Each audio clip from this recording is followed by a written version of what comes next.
देखा जाए class 12 subject physics, chapter का नाम है वैद्युत परिपथ या सरल परिपथ। एनसीईआरटी के प्रश्न का आंकिक प्रश्न क्वेश्चन नंबर 3। चित्र में एक परिपथ दिया हुआ है, इस परिपथ के प्रत्येक शाखा में बहने वाली धारा का मान निकालना है। चित्र में एक परिपथ दिया हुआ है, इस परिपथ की प्रत्येक शाखा में बहने वाली धारा का मान निकालना है।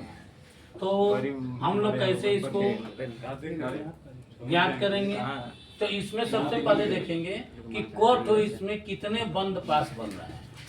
तो देखा जाएगा तो एक बंद पास यह बन रहा है, एक बंद पास ये बन रहा है, एक बंद पास ये बन रहा है।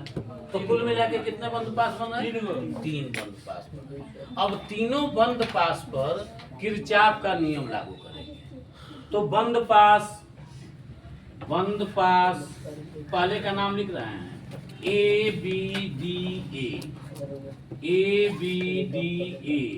में किरचॉफ के द्वितीय नियम से, ठीक है। अब देखिए कैसे द्वितीय नियम क्या होता है कि प्रत्येक परिपथ में बहने वाली धारा और संगत परिपथ का संगत प्रतिरोध का गुणनफल उसके विरुद्ध वाहक बल के योग के बराबर होता है। तो इसमें देखेंगे, अब यहाँ से हम शुरू करेंगे। तो इसमें कितना धारा बह रहा है? I1। इसका प्रतिरोध कितना है? तो ये हो जाएगा 10 I1। फिर अब यहाँ से जाएंगे, यहाँ तो ये लाइन पकड़ेंगे तो 5 I3 हो जा रहा है, I3 हो जा रहा है। अब इधर से जब यहाँ आएंगे तो इधर जाना चाहिए, लेकिन इसमें तीर इधर दिया है, फिर ये माइनस हो जाएगा I2 अब 5, तो 5 I2 बराबर कितना हो जाएगा? एक बार और देखेंगे कैसे हमने लिखा है। इसमें धारा I1 बह रहा है, प्रतिरोध 10 है, तो 10 I1। फिर हम यहाँ से गए तब इधर मुड़ेंगे तो इधर तीर का निशान सही मिल रहा है, तो 5 I3। इधर आएंगे, अब इधर मुड़ेंगे तो तीर का निशान उल्टा आ रहा है, तो यहाँ माइनस लिखेंगे। अब 5 I2, इसमें कोई सेल नहीं लगा है तो बराबर 0।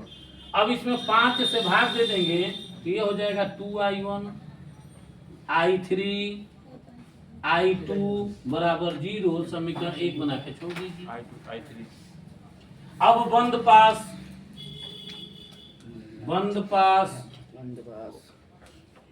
BCDB में, ठीक है। अब इसमें देखेंगे तो क्या होगा? इसमें 5 यह धारा बह रहा है, तो 5 I1 माइनस I3। फिर अब आगे बढ़ेंगे इधर तो देखेंगे ये तीर का निशान इधर है, इधर होना चाहिए, तो ये भी माइनस हो जाएगा 10 I2 प्लस I3। अब ये तीर का इधर जाएगा तो ये तीर का निशान इधर होना चाहिए, लेकिन नीचे दिया तो ये भी माइनस हो जाएगा, -5 I3 बराबर। अब इसका हल करेंगे, 5 I1 minus 5 I3 minus 10 I2 minus 10 I3 minus 5 I3 बराबर ये हो जाएगा 5 I1, आया हो गया माइनस 10 I2। आइए देखिए 5 10 15 5 20 I3 बराबर 5 से सब में भाग दे दीजिए, तो I1 2 I2 माइनस 4 I3 बराबर 0। समीकरण अब हम लिखेंगे बंद पास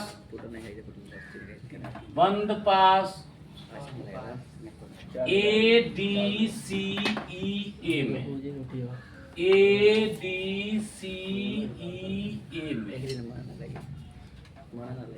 अब इसमें हम चलेंगे तो अब इसमें देखेंगे 5 है I2 है, तो 5 I2 यहाँ से बढ़े आगे तो इधर क्या है 10 I2 plus I3, 10 I2 plus I3। फिर अब इधर बढ़ेंगे तो इधर कितना है 10। इसका प्रतिरोध क्या दिया है? तुम्हें दिख रहा है क्या दिया है? I बराबर I1 प्लस I2, I बराबर I1 प्लस I2 तो ये हो जाएगा 10I1 plus I2, 10I1 plus I2। अब बराबर इसमें सेल कितना लगा है 10 वोल्ट, तो 10 लिख देंगे। इसको हल करेंगे 5I2, 10I2, 10I3, 10I1, 10I2 बराबर 10। I1 बस यहाँ है तो 10I1, I2 5 यहाँ है, 10 यहाँ है, 10 यहाँ है, तो 10 10 20 5 25 I2। और I3 कितना है 10, I3 बराबर 10, 10 से भाग दे दें तो I1 सॉरी 10 से भाग नहीं जाएगा 5, 5 दूना 10, 2I1, 5 25, 5 दूना 10 और 5 दूना 2। ये हो गया समीकरण 3। अब जब हम समीकरण 1, 2 और 3 को हल करेंगे तो I1, I2 और I3 का मान निकल। अब इन समीकरणों को हल करने के लिए आप कोई भी मेथड लगा सकते हैं, चाहे आप विलोपन विधि से हल करें, प्रतिस्थापन विधि से हल करें, या जो अन्य विधि आप जानते हैं उससे हल करें। किसी तरह से हल करके I1, I2 और I3 का मान निकाला जाए। तो आइए सबसे पहले हम ये I1 और I2 में से I3 को खत्म करते हैं। तो समीकरण 1 और 2 से, समीकरण 1 व 2 से ध्यान से देखेंगे। समीकरण 1 में खाली I3 है, इसमें 4I3 है, तो इसमें 4 से गुणा कर दीजिए। तो 4 से गुणा करेंगे तो क्या होगा 8I1, 4I3, 4I2 बराबर 0। आइए क्या है I1 minus 2I2 minus 4I3 equal to, अब इसको जोड़ देंगे, जोड़ने तो जब जोड़ेंगे तो इससे ये कट गया 8 और 8I1 है ना, यहाँ I1 होना चाहिए, I1 चाहिए 8I1 और 1I1 कितना हो जाएगा 9I, और 4I2 और 2I2 6I2 बराबर 0।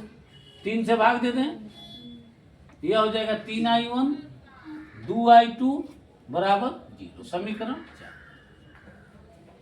अब हम समीकरण 2 और समीकरण 3 लेकर I3 को खत्म करें। तो समीकरण 2 लिखेंगे, समीकरण 2 व 3 से, तो 2 लिखेंगे I1, 2I2, 4I3 बराबर 0। इसमें 2 से गुणा कर दीजिए तो 4I1, 10I2, ये हो जाएगा 4I3 बराबर 2 दूना 4। अब इसको भी जोड़ देंगे,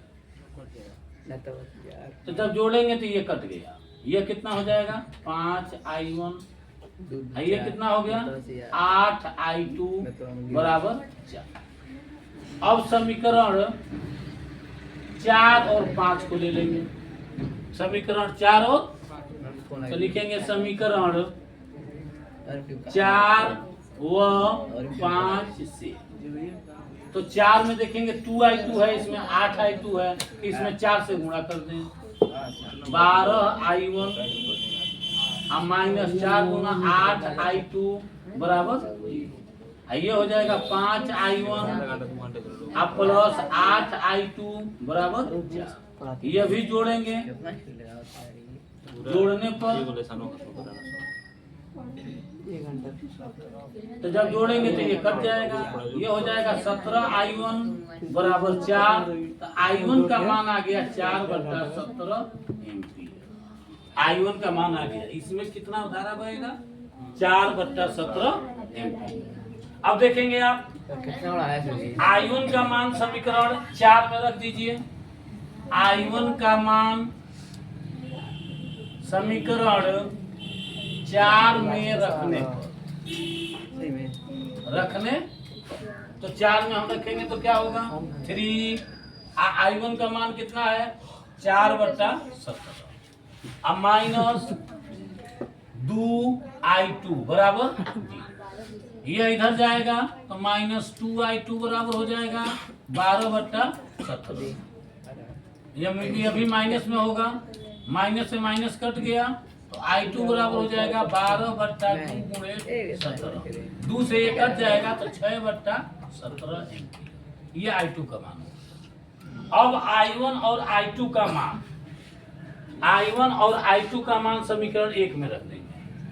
तो i1 व i2 का मान समीकरण 1 में रखने पर तो जब 1 में रखेंगे तो देखिए 2 i1 का मान कितना निकाले हैं 4/17 फिर प्लस i3 हम माइनस i2 का मान कितना निकला है 6/17 बराबर जी। ये हो जाएगा 8/17 में से 6/17 निकल जाएगा तो i3 का मान हो जाएगा i3 प्लस 2/17 बराबर 0। तो i3 का मान हो जाएगा -2/17